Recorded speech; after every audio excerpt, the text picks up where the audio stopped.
Señor, ¿cuántos dicen amén esta mañana? ¿Están contentos? Mire, yo estoy súper contento, oiga. Quisiera que le demos un fuerte aplauso al Señor porque el día del Señor es tan lindo, hermano. Que no solamente escuchamos la palabra y nos alimentamos de Él, sino que estamos en esta comunidad, que es una familia, que oramos unos por otros, que nos amamos y eso nos trae mucho gozo. Por eso también la palabra dice, me alegré cuando me dijeron, vamos a la casa del Señor. Entonces hay que alegrarse, amén. A ver, mostrarle una sonrisa a tu hermano, decirle, está alegre, alegrate, dale un codazo ahí, decirle, alegrate, no sea, no sea, ¿ya? No sea chinchi. Yo sé que no le gusta que él diga eso, ¿no? Mirad el hermano que está al lado. Ay, otra vez el pastor diciendo que... Pero es que necesitamos relacionarnos en comunidad, hermano. Este pasaje que acaba de leer el pastor Sebastián, creo que es uno de los pasajes que son tan emocionantes de la palabra que vale la pena ir versículo por versículo, ¿no es cierto? Entendiendo lo que ha sucedido en el principio de la iglesia primitiva. ¿Sabe, hermano? Estaba pensando de que en muchos lugares del mundo hemos visto incendios forestales. Y sin ir tan lejos, aquí en nuestra ciudad también, ¿cierto? En todo lo que es la zona de la Chiquitanía, hemos sufrido como pueblo lo que significa esa propagación tan violenta de los fuegos, ¿no es cierto? De los focos de calor. Y sin ir a una comparativa tan exacta de que si es bueno o que si es malo el incendio, lo que quiero un poquito tomar del ejemplo del fuego es que es impresionante cómo cuando el terreno está seco y las plantas, digamos, están de alguna forma en un tiempo, en una época del año de sequía, y entonces hay un foco de calor, una chispa, basta un cigarro que alguien bote por ahí, o basta una fogata, ¿no es cierto?, que alguien haga y no la apague adecuadamente. Si los vientos están fuertes, entonces esto empieza a propagarse y no hay forma, no hay manera de detenerlo. Y arrasa con todo, ¿verdad? Tratando de hacer una similitud, creo que algo parecido a ese fuego arrasador es lo que sucede con el evangelio de la palabra del Señor. Y es lo que sucedió en este tiempo.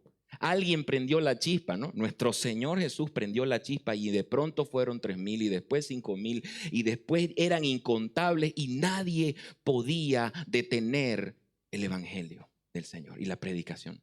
Y es lo que pasa hasta el día de hoy. En este pasaje, hermano, es lo que quiero evidenciar. ¿Puede alguien acaso detener el evangelio?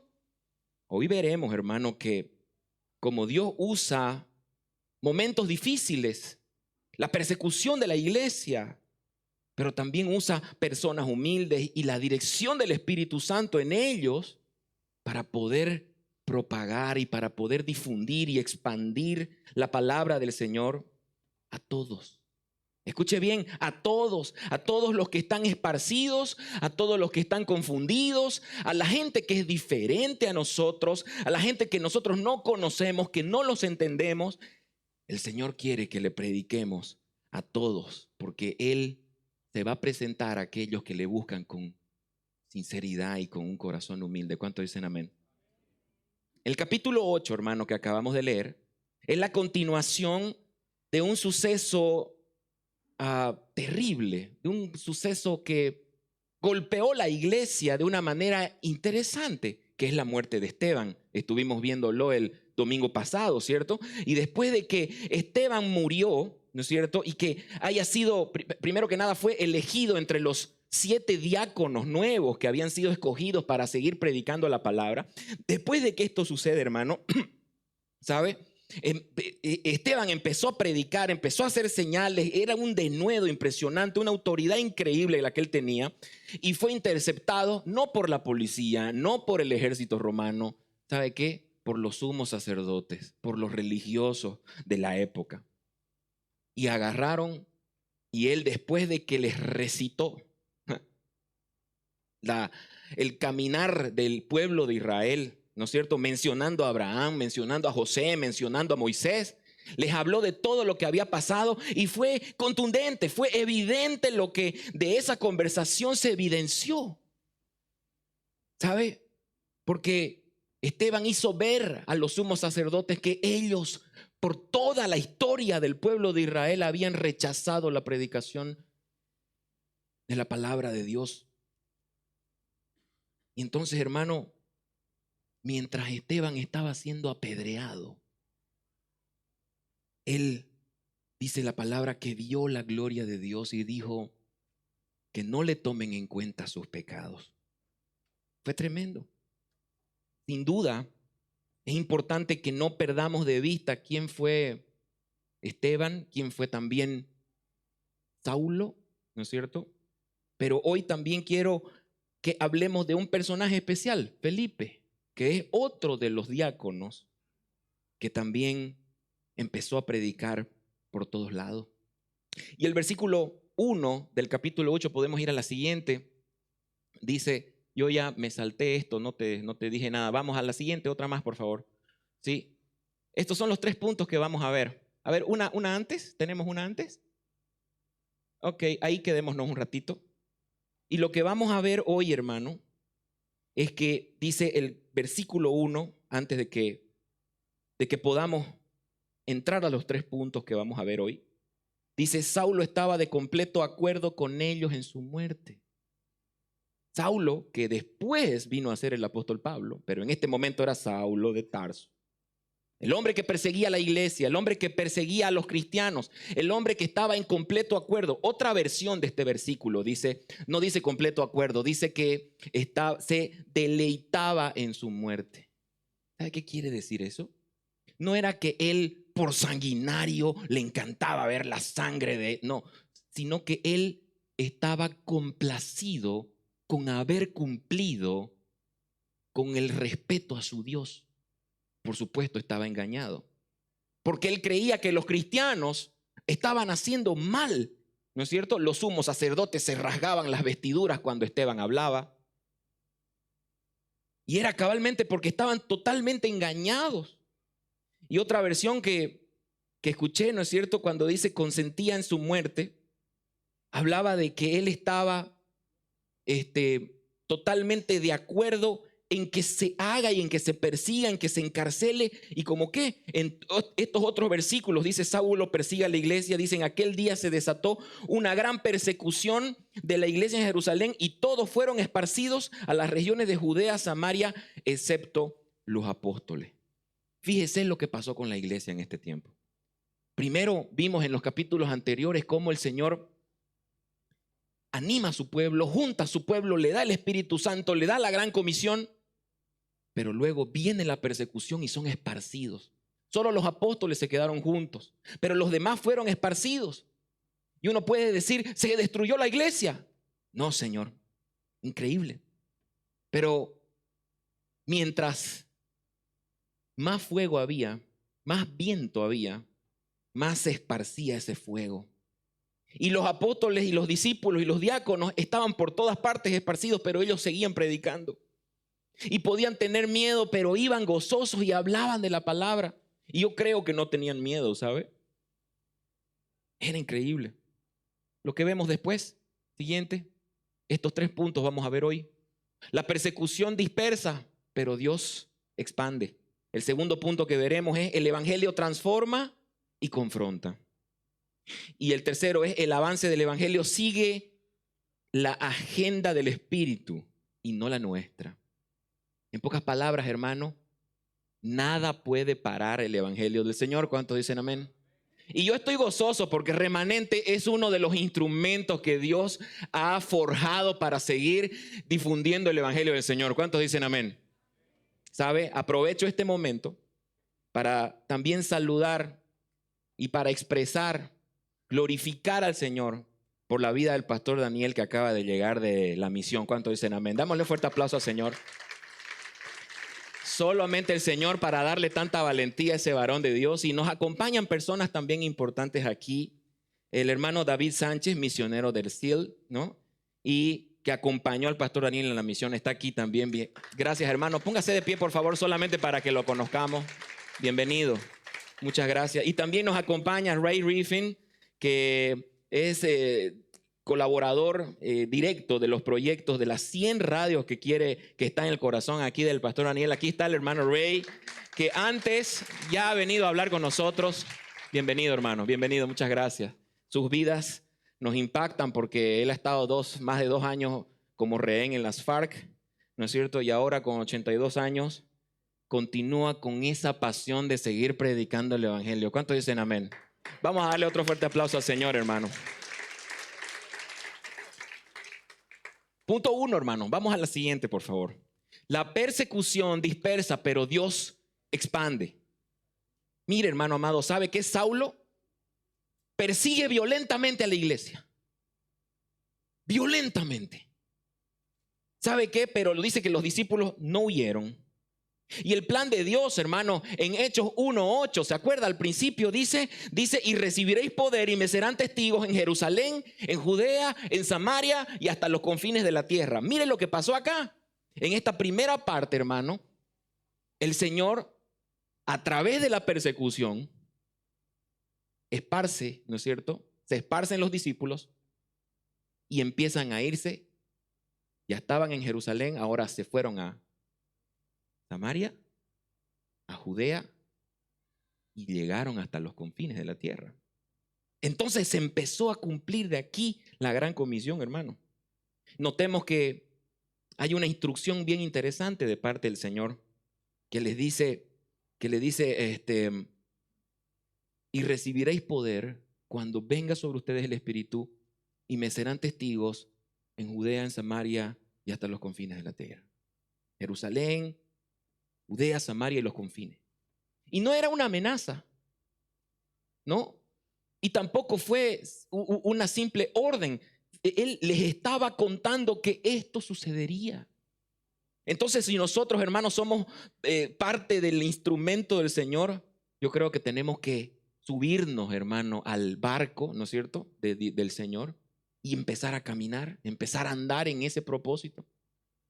Y eso es lo que pasó con estos primeros discípulos, hermanos. A partir de este capítulo 8 comienza el cumplimiento de la comisión en Judea y en Samaria y los confines también. En el versículo 3, hermano, vamos a la siguiente, hermano, dice, pero Saulo hacía estragos en la iglesia, entrando de casa en casa y arrastrando a hombres y mujeres y echándolos en la cárcel.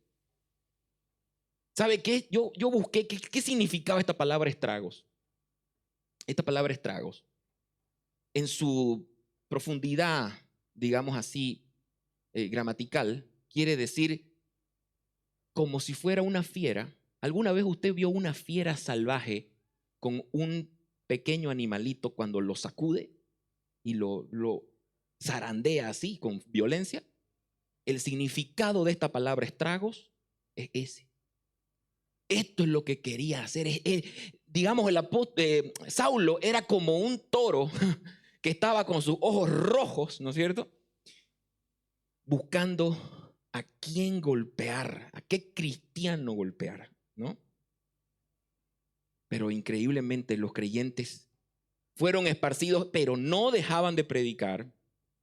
Y la sangre de Esteban, hermano, más allá de darles miedo, les dio fuerza y les dio ánimo para continuar. Siguiente, por favor, mire lo que dice Santiago 1:20, que me llamó muchísimo la atención. Dice, pues la ira del hombre no obra a la justicia de Dios. Saulo estaba queriendo defender a Dios porque él era un religioso, él era una persona que quería defender la religión, digamos así. Pero con ira, ¿sabe qué? Con celo. Claro, él era sincero, pero estaba sinceramente equivocado también. Y mire lo que la palabra dice. Dice, pues la ira del hombre no obra la justicia de Dios. Es decir, Saulo no estaba haciendo lo que Dios quería, sino que él estaba engañado. Y por eso más adelante vamos a ver lo que Dios hace con Saulo y cómo Dios lo llama. Eso es otro tema. Pero en este momento, hermano, Saulo estaba empeñado en buscar a los creyentes para destruirlos. Siguiente, por favor. Y es por eso que Yo anoté esta frase, dice, lo que los hombres usan para destruir, Dios lo usa para construir. Amén. Las circunstancias de este mundo, las persecuciones, las crisis, los problemas, todo lo que te esté sucediendo en este tiempo, hermano, te aseguro que, como la palabra lo dice, todo viene a bien para los que le aman, hermano. Y sabe qué, tome esa palabra porque es para usted. Pasó con la iglesia y también pasa con nosotros ahora. Todo lo que el hombre usa para destruir, Dios lo usa para edificar y para construir, hermanos. ¿Cuántos dicen amén? Entonces no temas a la oposición, no le temamos a las crisis. Estamos todos con miedo, hermano, de lo que va a suceder en el país, pero ¿sabe qué? Entiendo el problema. Entiendo que podemos tener temores, pero ¿sabe qué? Que estos temores no nos lleven a claudicar. Que estos temores no disminuyan nuestra fe. Porque ciertamente, hermano, Dios es el que está en control de todo. Y ese es uno de los dichos que tenemos acá en Remanente, hermano. Dios en control. Siempre que le escribimos, yo le escribía al pastor Daniel, no, Choco, ¿dónde estás? ¿Todo bien? Y no contestaba. Yo me imagino, si yo estaba un poquito nervioso, ¿cómo estaría Alejandra? No, entonces, y obvio, no contestaba, pero no hay señal. Y cuando contestó, alivio, ¿no? ¿Y qué tal todo? ¿Y todo bien? Y de pronto dice, Dios en control. Porque cuando nosotros estamos parados en la voluntad de Dios, hermano, Dios está en el control. Así que diga conmigo, Dios está en control. Dale un fuerte aplauso al Señor, hermano. Necesitamos que Él controle todo. Vamos a la siguiente. Segundo punto, hermano. El evangelio transforma y confronta. Aquí nos vamos a detener en algunas historias, hermano. Y nos vamos a dar cuenta que el énfasis que Lucas, que es el escritor de este libro, quiere decir en este capítulo.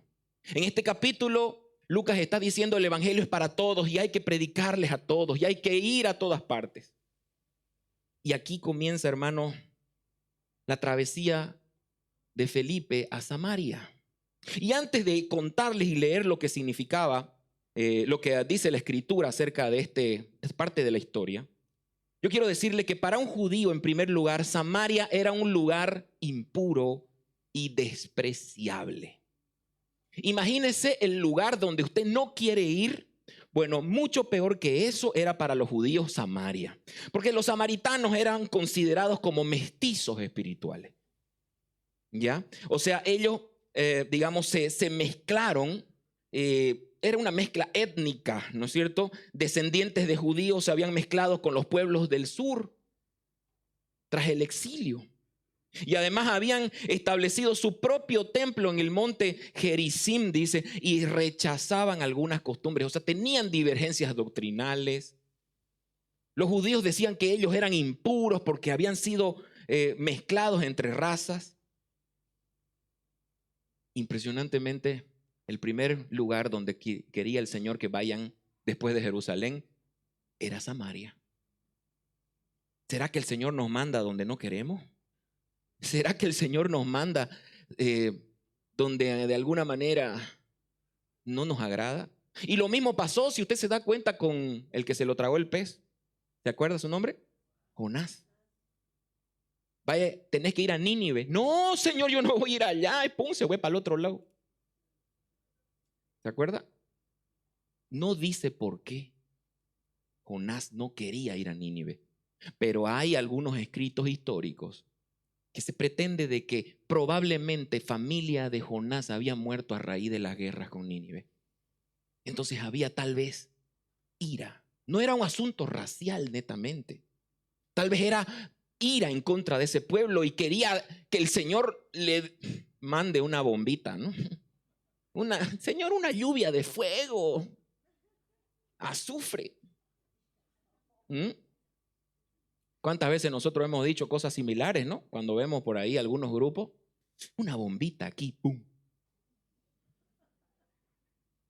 No, es que es importante que nos demos cuenta.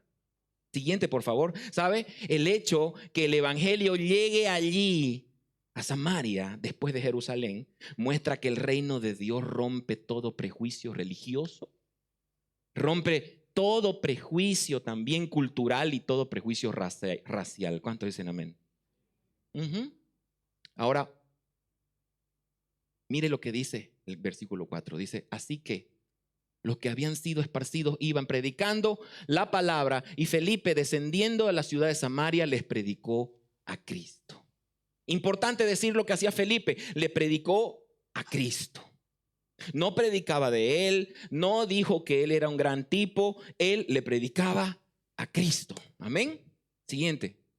Mire qué interesante, hermano, esta historia. Vamos a darnos cuenta de lo que quiere que aprendamos aquí el autor. Entonces, vamos a unir estos puntos importantes, hermano. Unamos los puntos. ¿Sabe? El evangelio es más fuerte que las divisiones. El evangelio es más fuerte que nuestros prejuicios. Y el evangelio es más fuerte que nuestras propias enemistades. Es más fuerte que nuestra personalidad, que lo que hay en nuestro corazón errado. Nosotros tenemos que darle la preeminencia al Señor. Y démonos cuenta, hermano, cómo en el corazón del Señor estaba que Samaria, que era un pueblo despreciado, sea parte de su pueblo. Y está en Ezequiel, yo se lo voy a dar como tarea, porque de repente nos tardamos demasiado haciendo esto y tengo mucho que decir. Pero en Ezequiel capítulo 37, anótelo, versículos 19 al 22, hay una profecía de muchos años antes, siglos antes de que Felipe visitara Samaria, que ya estaba en el corazón de Dios que estos dos pueblos se unan y sean un solo pueblo. Yo solamente le voy a leer, dice, voy a tomar a los israelitas entre las naciones donde han ido, los recogeré de todas partes y los traeré a su propia tierra y haré de ellos una nación en la tierra y en los montes de Israel. Un solo rey será rey de todos ellos. Nunca más serán dos naciones y nunca más serán divididos en dos reinos. El Señor dando profecía desde hace tiempo. Por eso es que nosotros no nos podemos anteponer, no podemos contradecir, no podemos levantar muros, hermano, para lo que el Señor quiere hacer. Entonces el evangelio es para todos, hermano. Y uniendo estos puntos, hermano, démonos cuenta de que no pueden haber divisiones, ni prejuicios, ni enemistades con ninguno de los pueblos. Nadie hubiera pensado, hermano, pero ni en ninguna forma que íbamos a tener que viajar como iglesia hasta el trópico de La Paz. Jamás nos hubiéramos imaginado eso. Pero con lo que está en el corazón de Dios tiene que cumplirse. ¿Cuántos dicen amén? Y eso es lo que estamos haciendo. Siguiente, por favor. Hay un personaje interesante. Simón el Mago. Que también era parte ahí, interactuaba en Samaria. Mire lo que pasa con él. Versículo 9 dice, hacía tiempo que cierto hombre llamado Simón estaba ejerciendo la magia en la ciudad. ¿Qué magia, no? ¿Qué sería lo que hacía el hombre? Y mire, y asombrando a la gente de Samaria, pretendiendo ser un gran personaje, y todos desde el menor hasta el mayor le prestaban atención y decían, este es el gran poder de Dios. Aquí ya vemos algunas cosas importantes, hermano. Primero que el asombro, ¿no es cierto? El asombro de la gente. Todo el mundo se maravilla con artes mágicas, dice también la palabra. Y él se catalogó como el gran poder de Dios. Y la gente lo escuchaba y la gente le daba atención. Versículo 11, mire lo que dice. Le prestaban atención porque por mucho tiempo les había asombrado. Otra vez la palabra asombro, ¿no? Con sus artes mágicas. Pero cuando creyeron a Felipe, y aquí está la cosa, llegó el predicador, ¿no es cierto? Y cuando creyeron a Felipe, que anunciaba las buenas nuevas es, ¿qué cosa es las buenas nuevas? ¿Ah? Vamos, tenemos que saberlo. ¿Qué es las buenas nuevas? El evangelio del Señor, la palabra del Señor, la vida eterna, la salvación, el perdón del Señor. Amén. Entonces, cuando anunciaba las buenas nuevas del reino de Dios, en el nombre del Señor Jesús se bautizaba tanto hombres como mujeres, y aún Simón mismo creyó, hasta el mago. Mire usted, interesante, ahorita vamos a seguir explicando, pero dice que también Simón mismo creyó, y después de bautizarse, dice, continuó con Felipe y estaba atónito. Ahora el impresionado era él, ¿no es cierto? Estaba atónito al ver qué cosa, las señales y los grandes milagros que hacían. En primer lugar, hermano, miremos cómo la gente de Samaria escuchaba al mago. ¿Por qué escuchan al mago?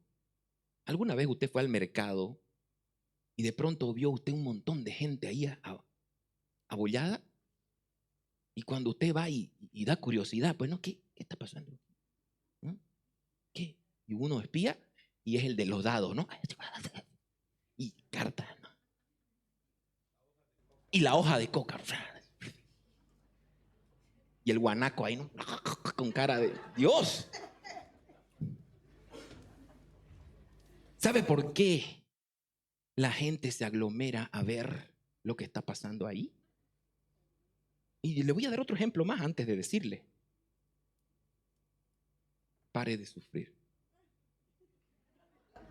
Pero para entrar, 50 pesos. Una vez un chico que trabajaba conmigo me dijo, oiga, ¿usted es pastor, no? Sí, sí, sí. ¿Dónde pues su iglesia? Ah, le expliqué. Y de ahí me dice, es que ya mi madre no va para la iglesia. ¿Por qué? Porque no tiene plata. Pero si no cobran entrada en la... No, tenés que ir y dar para entrar. Wow. Ahora, yo digo, ¿por qué la gente va a esos lugares? Donde te dicen cosas tan fuera de la verdad. ¿Por qué la gente le cree a los magos, a los brujos? Y están mirando el horóscopo y el café turco. ¿Ah? Y los planetas que están alineados, las energías. ¿Por qué? ¿Sabe? Yo le voy a decir por qué. Porque la gente tiene sed. La gente necesita tener un Dios. La gente necesita llenar sus corazones. La gente está seca, como esos bosques que están secos, hermano, y que nada los motiva. Se da cuenta, esa gente tiene sed de Dios. Necesitan una salida, necesitan una verdad, necesitan una esperanza. Y nosotros tenemos esa esperanza en el Evangelio del Señor Jesucristo. Por eso es que tenemos que predicarlo aquí, allá y en todo tiempo, en todos los idiomas.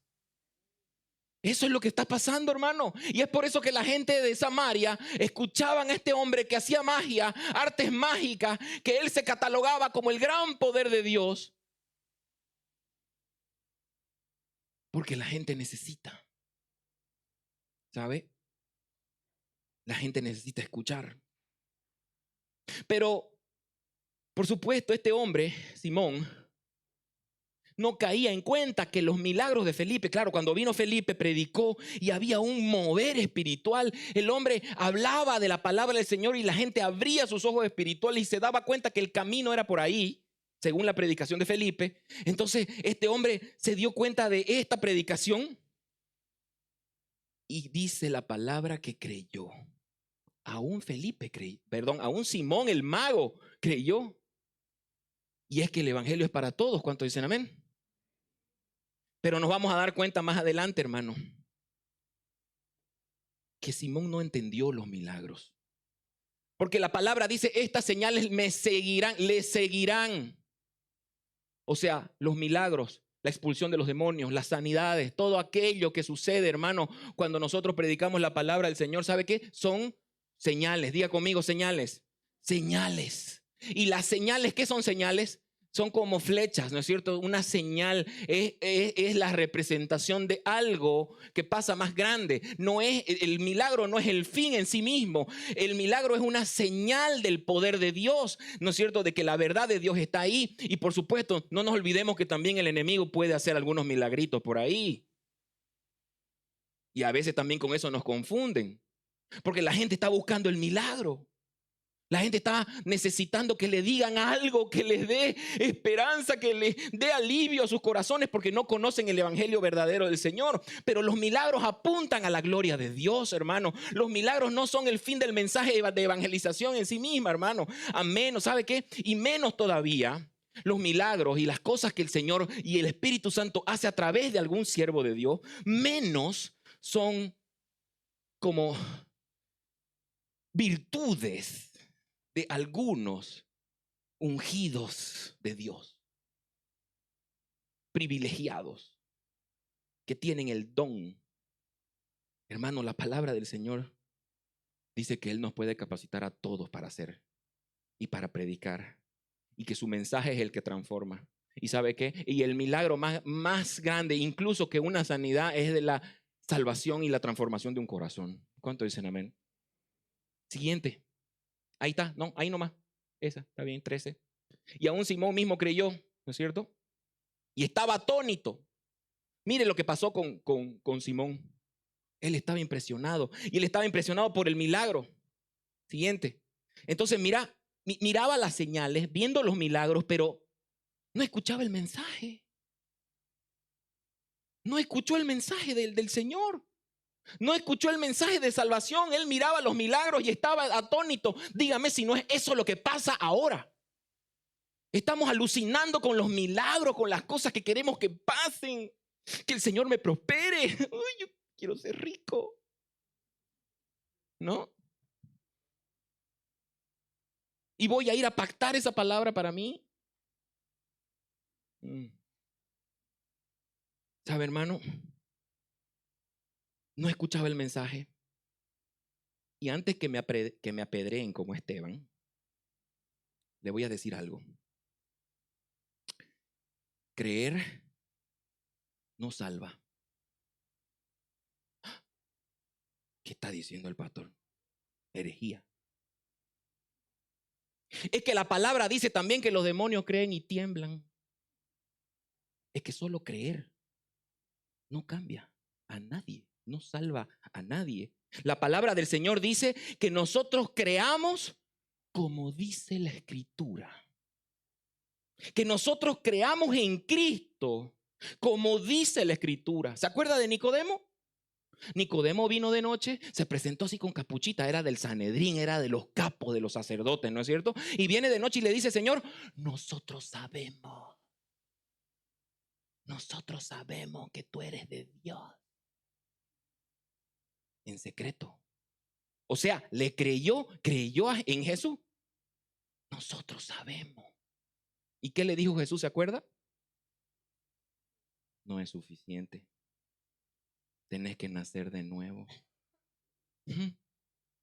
Y es que eso, hermano, lo que dice la palabra. Mire lo que dice Juan capítulo 7, versículo 38-39. Dice: el que cree en mí, como dice la Escritura, de lo más profundo de su ser brotarán ríos de agua viva. Pero él decía esto del Espíritu que los que habían creído en él habían de recibir, porque el Espíritu no había sido todavía, pues Jesús aún no había sido glorificado. Es que muchas veces la información, hermano, que tenemos en nuestra mente no ha bajado aquí a nuestro corazón, de manera que el Señor haga un cambio en nuestra vida. Vamos al siguiente, por favor. Seguimos con la historia y mire lo que dice el versículo 14 de nuestro capítulo central, Hechos 8.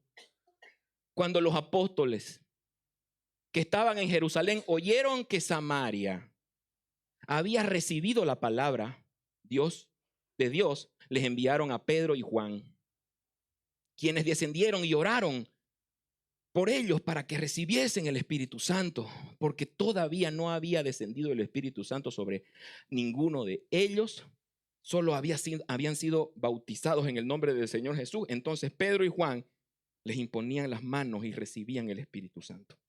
Aquí hay algo súper interesante. ¿Sabe qué? Es hasta chistoso, hermano, que Juan sea uno de los que tuvieron que ir a Samaria.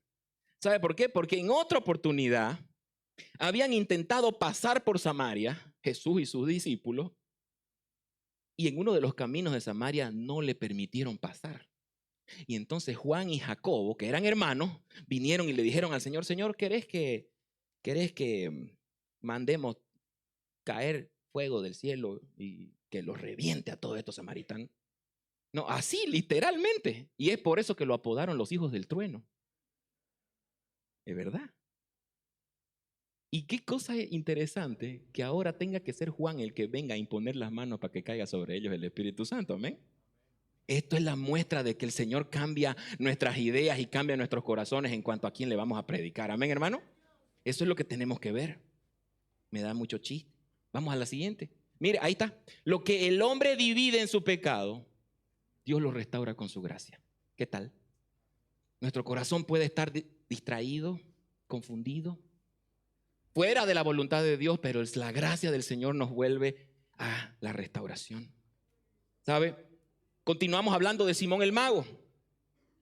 Pedro lo confronta y él le dice: tu corazón no es recto delante de Dios. Eso es lo que le dice. Qué importante darnos cuenta de esto, hermano, porque Simón el mago creyó y a partir de ahí estaba con Felipe. No dijo que seguía a Felipe, no dice que seguía a Jesús, no dijo que se había arrepentido genuinamente. Y mire qué pasó.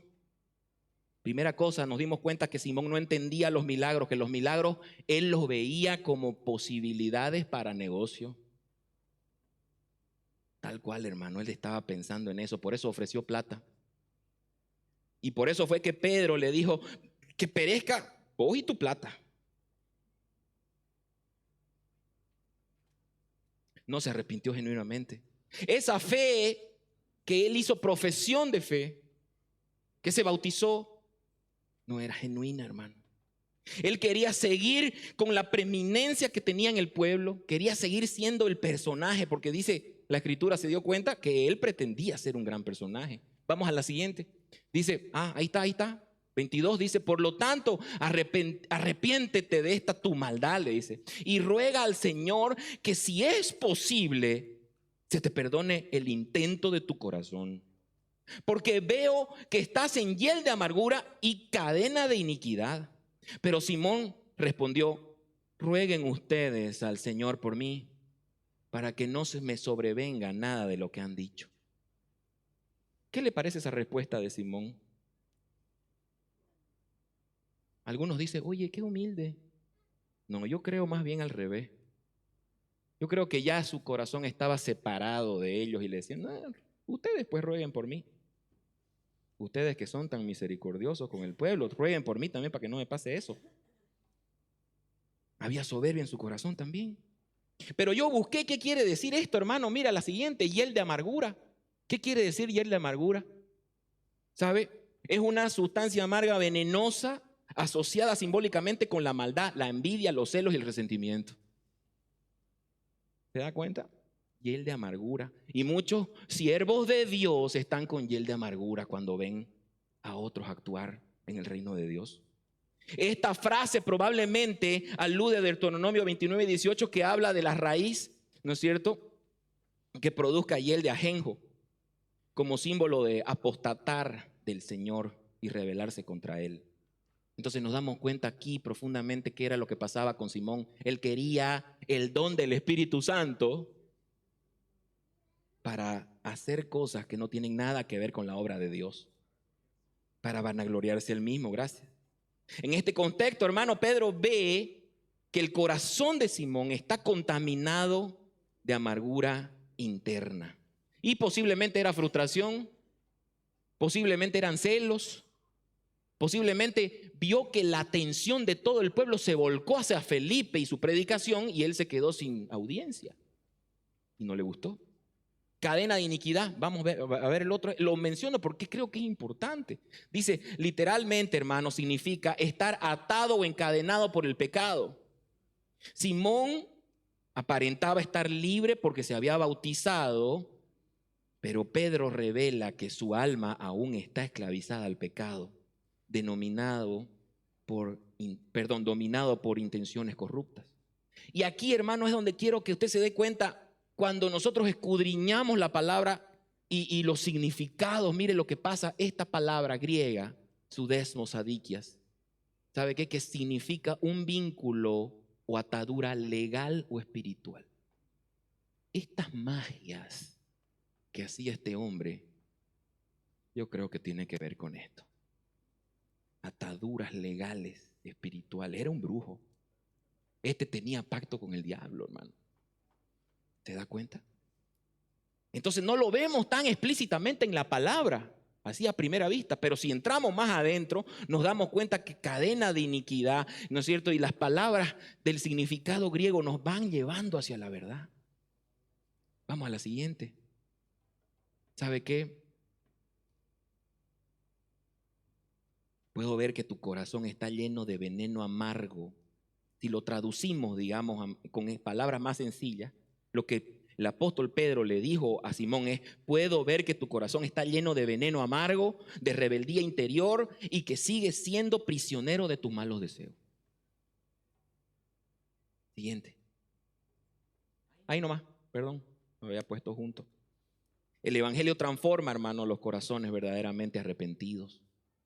Es importante que hoy hagamos un análisis si verdaderamente estamos arrepentidos. Porque un arrepentimiento sin cambio no es arrepentimiento. Un arrepentimiento sin transformación no es arrepentimiento, hermano querido. Pero tenemos que saber que si nosotros pretendemos caminar en los caminos del Señor, el evangelio nos va a confrontar. Amén. Y yo le digo algo más, hermano, para todos aquí, lo que necesitamos escuchar: el evangelio no es un medio para conseguir algo o cosas. ¿Sabe qué? El evangelio no es un medio para conseguir cosas. El evangelio es Cristo. ¿Cuánto dicen amén? Pero entendamos algo: Cristo nos da todo lo que necesitamos, ¿o no? ¿Sí o no? Sí. Hermano, dígalo con confianza. Sí, Cristo nos da todo lo que necesitamos. Cristo nos prospera, sí, hermano. Cristo, ¿sabe qué? Nos arregla las relaciones en la familia, hermano, sí. Pero ¿por qué? Porque Cristo contiene en sí mismo, todo esto que nosotros necesitamos. Entonces, los que no viven a Cristo no van a tener los beneficios del evangelio. ¿Se da cuenta? No van a tener esa prosperidad, no van a tener esa construcción o esa restauración familiar que todos anhelamos, hermano.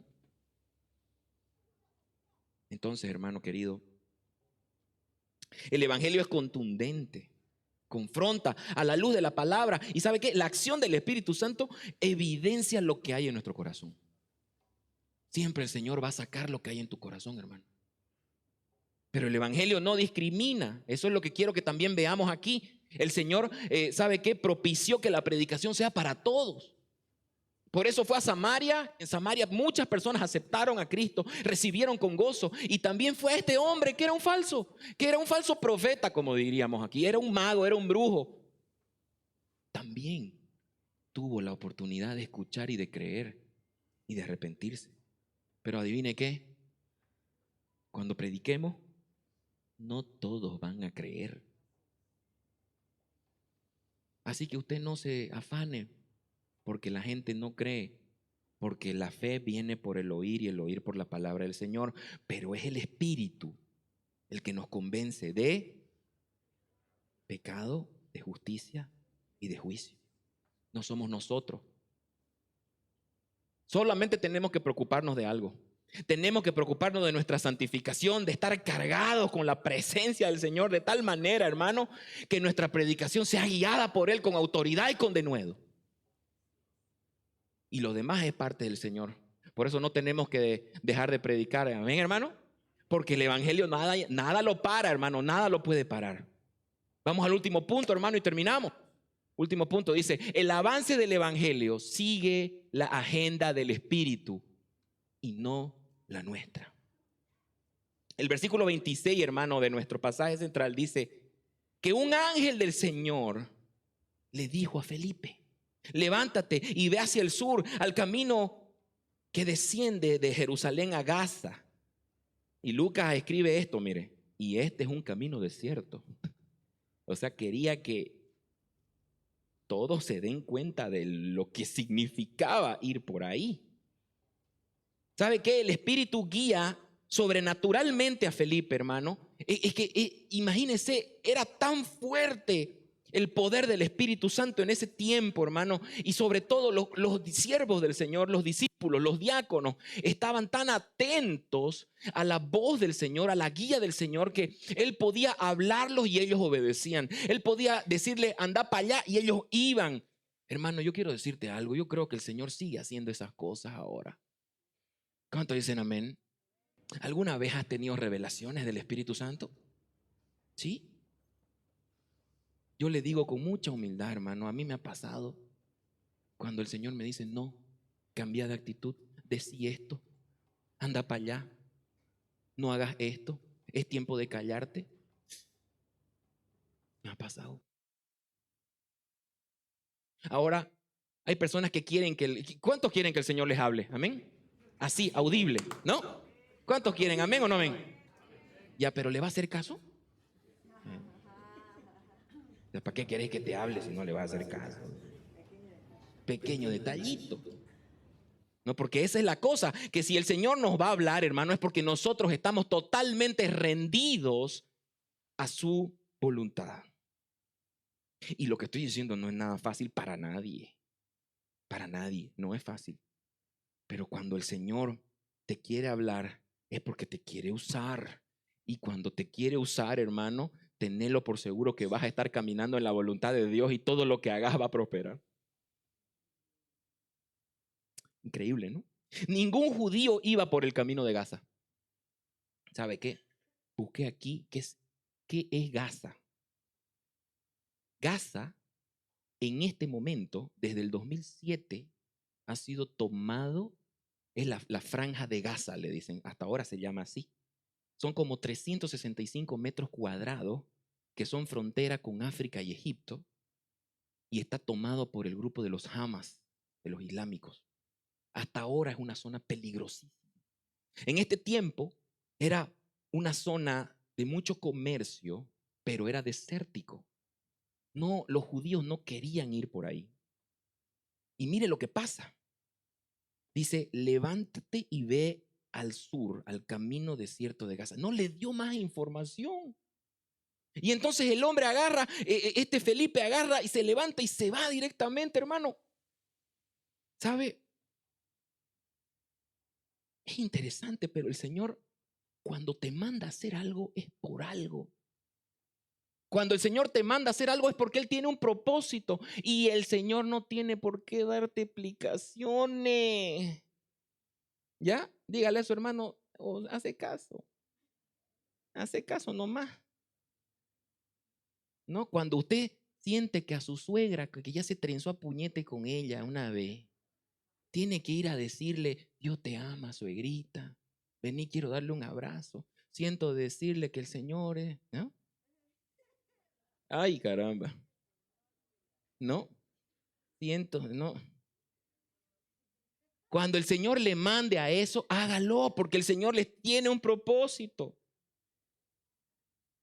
El etíope, bueno, la cosa es que Felipe hace caso, va hacia allá y se encuentra con un carro, con un solo hombre.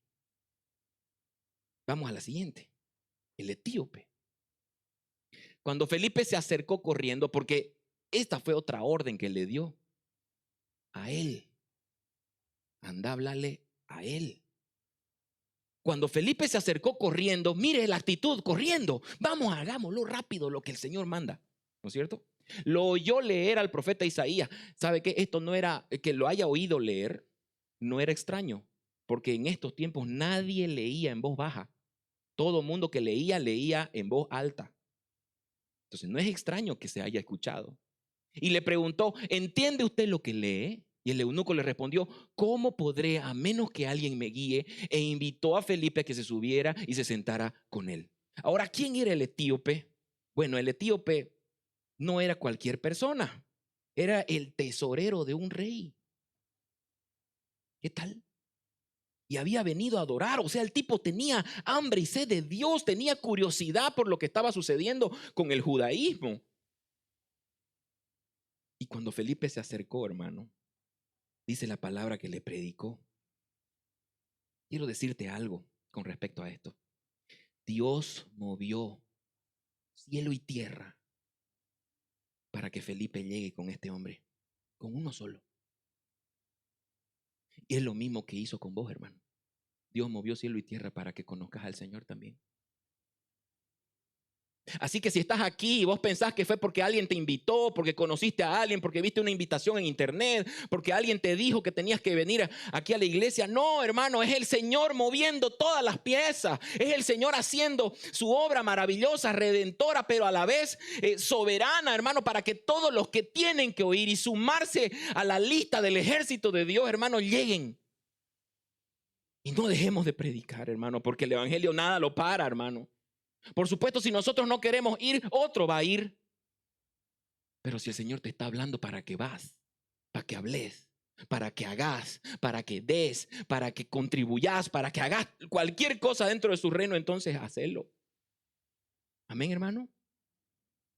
Siguiente, versículo 35 dice, entonces Felipe, comenzando con este pasaje de la escritura, anunció el evangelio del Señor Jesús. No le habló de él, no le habló de su ministerio, no le habló de su grandeza, de su iglesia, no le habló, ¿sabe qué? Del evangelio del Señor Jesús. Y yendo por el camino llegaron a un lugar que había agua y el eunuco dijo, aquí hay agua. ¿Qué impide que yo sea bautizado? Y Felipe le dijo, si usted cree de todo su corazón, puede. Creo que Jesucristo es el Señor. Creo que Jesucristo es el Hijo de Dios. Entonces respondió el eunuco. ¿Y sabe qué fue lo que pasó? Se bautizó. Y cuando se bautizó, hermano, la palabra dice que salió del agua ese hombre y un gozo que jamás había sentido invadió su corazón. Y esa es la actitud que tienen los creyentes cuando son atraídos y son salvados por el Señor. Lo que no había pasado con Simón el mago. ¿Se da cuenta? Entonces, ¿sabe? No lo dice en la palabra ni lo especifica, pero hay algunos escritos que yo le voy a pasar bibliografía, que es un libro que se llama, aquí lo tengo anotado, lo tengo anotado por aquí, ahorita se lo voy a decir, es un libro africano, ¿no es cierto?, que cuenta la historia de que este etíope fue el primer misionero en África. Entonces, hermano, yo quiero que usted sea consciente de lo que estamos haciendo. Sea consciente, hermano, de que si el Señor nos manda a predicar a uno, hay veces que pensamos que en mi grupo van poquitas personas, hermano, a uno. Un alma es más importante. ¿Sabe qué? Dios quiere conquistar las multitudes, pero también quiere conquistar una sola alma. Amén. Ese con el que le estás invirtiendo tiempo a escuchar, hermano, tenés que predicarle. Siguiente, vamos, dice, ¿sabe qué? Lo que parecía una serie de hechos desconectados era la soberana orquestación de Dios a través del Espíritu Santo para expandir el evangelio hasta lo último de la tierra. Y aunque Lucas no narra qué hizo el eunuco, hermano, dice que siguió su camino con gozo. El tipo era un hombre influyente, seguro es que tenía acceso a lugares privilegiados para expandir el mensaje. Y la fuente, hermano, por la que yo te animo a que lo busques es Ireneo de Lyon, siglo II. Es un hombre africano que habla acerca de la historia de este etíope, que fue el primer misionero en su pueblo en África. No hay casualidades para el Señor, hermano, y nada puede parar el evangelio. ¿Cuántos dicen amén? Siguiente, hermano. A Dios le interesa la salvación de un alma como también la de las multitudes. Eso dije hace un ratito. Siguiente, por favor. Y última cosa que quiero decirte. El Espíritu Santo guía a sus siervos. ¿Cuántos dicen amén? Si me ayuda el ministerio de alabanza, por favor. Quiero decirte, hermano, el Espíritu Santo guía a sus siervos para llevar el evangelio a los que anhelan la verdad. No te preocupes por los que no anhelan la verdad. Predica solamente. Si hay alguien que no anhela la verdad, ok, sus frutos y su caminar lo va a apartar. Pero si hay alguien que anhela la verdad en su corazón y que el Señor lo tiene como su escogido, tu predicación va a funcionar. Y si hay veces, hermano, que vos predicás y nadie se convierte, tranquilo. Porque por eso también lloraba Jeremías. Porque era despreciado por todos. Hermanos, si ellos fueron despreciados, ¿qué nos hace pensar que a nosotros no nos iban a despreciar? El problema es que ahorita nos encanta que nos den like a todo lo que decimos. Pues quiero decirte, hermano, que creo que más fuerte es ese evangelio y mejor es ese evangelio al que nadie le quiere dar like. ¿Sabe, hermano? Quiero preguntarte, ¿estás disponible? ¿Estás disponible como Felipe para ir donde el Dios te envíe? ¿Has pensado que muchos oran? Escúchame esto. ¿Has pensado que hay personas orando por alguien? Años. Hay una madre que ora por ese hijo, años. Y el Señor te escoge a vos para ir a hablarle. Y vos sos la respuesta de Dios a la oración de esa madre. ¿Te has puesto a pensar que tu vida es la única Biblia que esa persona va a abrir y va a escuchar? Amados hermanos, ¿tenés los ojos abiertos para ver a los etíopes? ¿Tenés tu corazón sanado para mirar a los samaritanos como un pueblo deseable para su reino?